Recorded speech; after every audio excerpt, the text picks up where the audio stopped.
আমরা যে যেরকম মানুষ, যে যেরকম কুকুর, তার জবাব দেওয়ার জন্য আমরা তৈরি আছি।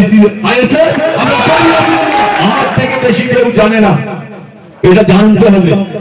জালালুল ইসলামের কি দুর্নীতি আছে, আর যে মালকটা ফেরা ফিরে বেড়াচ্ছে আর লাঠি গুলি মেশিন নিয়ে ফিরে বেড়াচ্ছে, কত মার খাবো। বাঁধালে মারবে, ডান্ডা লাগিয়ে দেবো, আবার ডান্ডালে মারবে, বাঁধা লাগিয়ে দেবো, এটা চলবে না, সদা আর কোনোভাবে চলবে না। তাই বলে ক্যানিং ভাঙড়ে আমরা মার খাবো না, আমরা তার প্রতিবাদ করবো। চোরের মার বড় গলা, চুরি করবে তুমি আর আনাগুলি করবে চোর।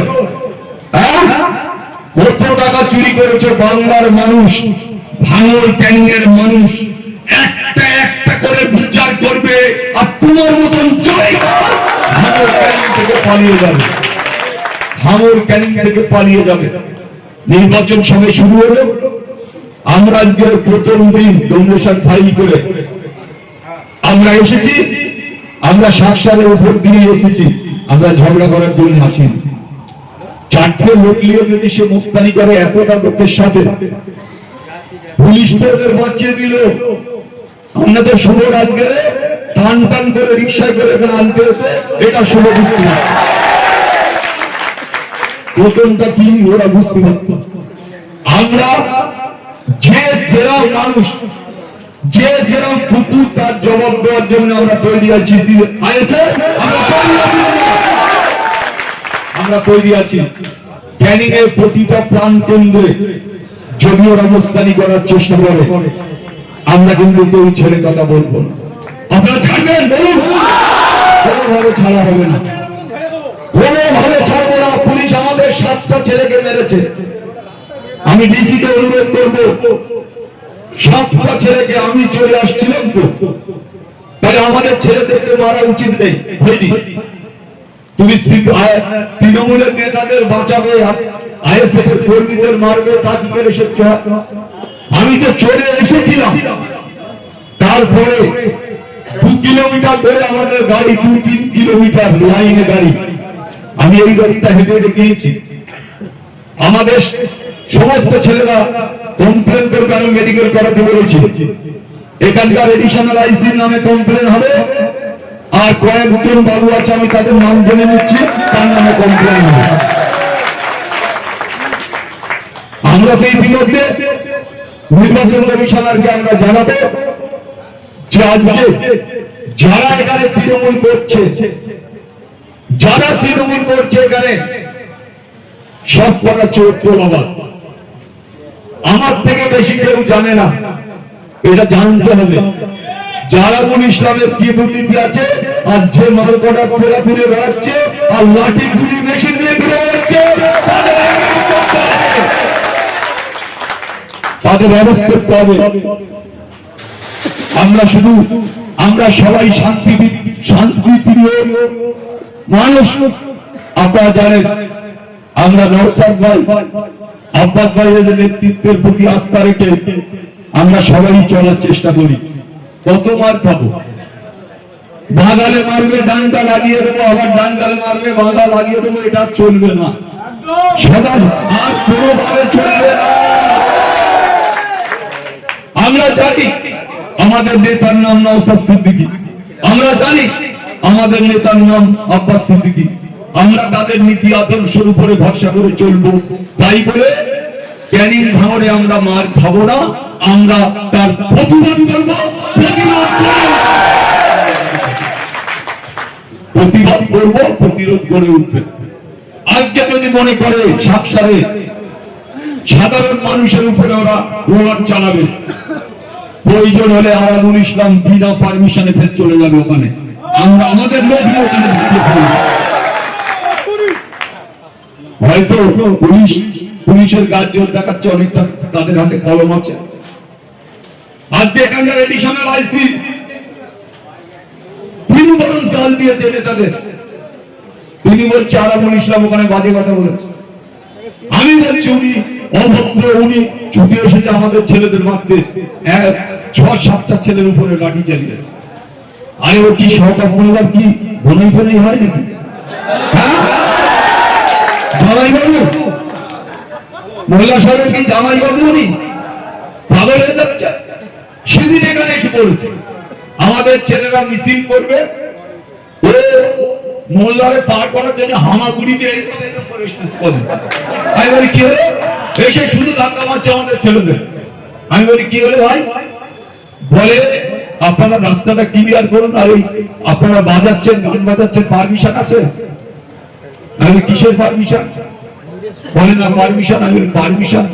তোমার কাছে কি পারমিশন আছে? তুমি এসে মোস্তানি করছো, খাকি পোশাকটা বড় রাস্তায় মোস্তানি করছো।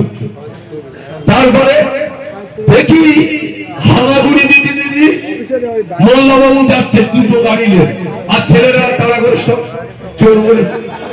এখন এইটা নিয়ে দুটি কিস্তি অবস্থা। যদি কারণ বালি চোর, কয়লা চোর, চাকরি চোর, হ্যাঁ, শিক্ষা চোর, চুরি, আচ্ছা খাদ্য দুর্নীতি থেকে শুরু করে মাছ চুরি করেছে। এখন শুনছি যে মাছ চুরি করে নাকি উনি বিক্রি করতেন বাজারে। কোন বাজারে? ক্যারিংয়ের বাজারে। কাইয়া সেদিন বলেছে যে আমার সাথে গল্প করেছে যে আমি তখন মাছ চুরি করতাম, আমার মাছটা চুরি করে আমার যে পয়সাটা হতো চাল ডাল তেল কিনে বাড়ি আসতাম, যায় ছেলে মেয়েদের দুটো অন্ন গালে তুলে দেওয়ার জন্য। এখন তার ছেলে এসে বলছে আমার আব্বা এই, আমার আব্বা ওই, আমার আব্বা সেই। উনি এখন ওনার পরে উনি নেতৃত্ব দেবেন, তো তাই বোধহয় সাকসারে এসে এসে বড় বড় গুলি আওড়াচ্ছে। আরে আমি আরাবুল ইসলাম, আমি নিজে জানি উনি কি। আরাবুল ইসলাম যদি ওর সাথে না ঘুরতো, ওর সাথে না মিশতো, তাহলে ওর কৃষ্টি কালচার বোঝা যেত।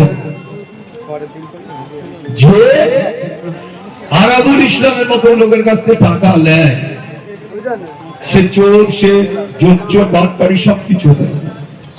আজকে তাই আমি বলছি যে বেশি লাফালাফি করুন।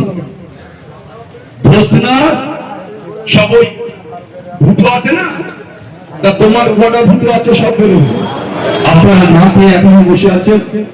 এখানে এমন পরিস্থিতি যে আমি কারণ চা বা মুড়ি বা চানাচুর খাওয়াবো সেই পরিস্থিতিও নেই।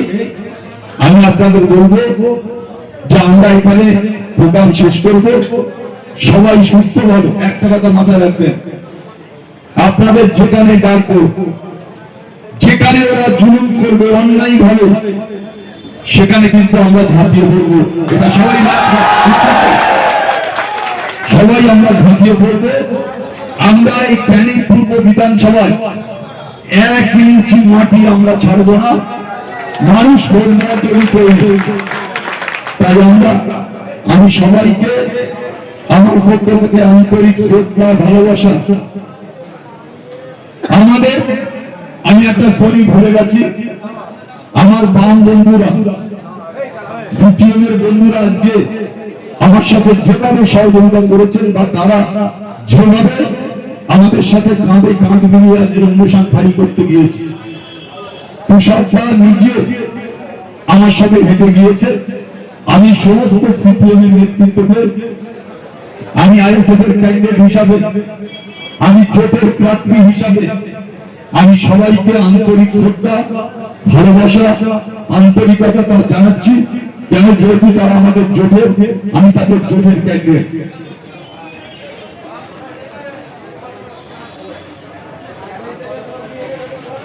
আমি প্রশাসনকে বলবো, কাজ দিয়া আমাদের ছেলেরা ফিরবে। কাজ দিয়াতে কিছু ভারমার গুন্ডারা বসে আছে, আমি পুলিশকে দেখে নেওয়ার জন্য বলবো। ফেরার সময় কোনোভাবে যদি কোনো কর্মীর উপরে আক্রমণ হয়, আমি কিন্তু এখানে বসে থাকবো। সবাই ফিরবে বাড়িতে, সুস্থভাবে বাড়ি পৌঁছবে। আমি খবর পাবো, তারপরে আমি ঘটক করতে যাবো। আমি সবার দায়িত্ব আমার উপরে রাখবো। আমার সমস্ত কর্মীরা সুস্থভাবে বাড়ি ফিরবে, তাদের যেন কোনো অসুবিধা না হয়। আমি প্রশাসনকে বলবো, অনুরোধ রাখবো, বিশেষ করে কাজ দিয়াতে কয়েকজন বসে আছে ফেরাক নিয়ে। এটা আমি পুলিশ প্রশাসনকে দেখার জন্য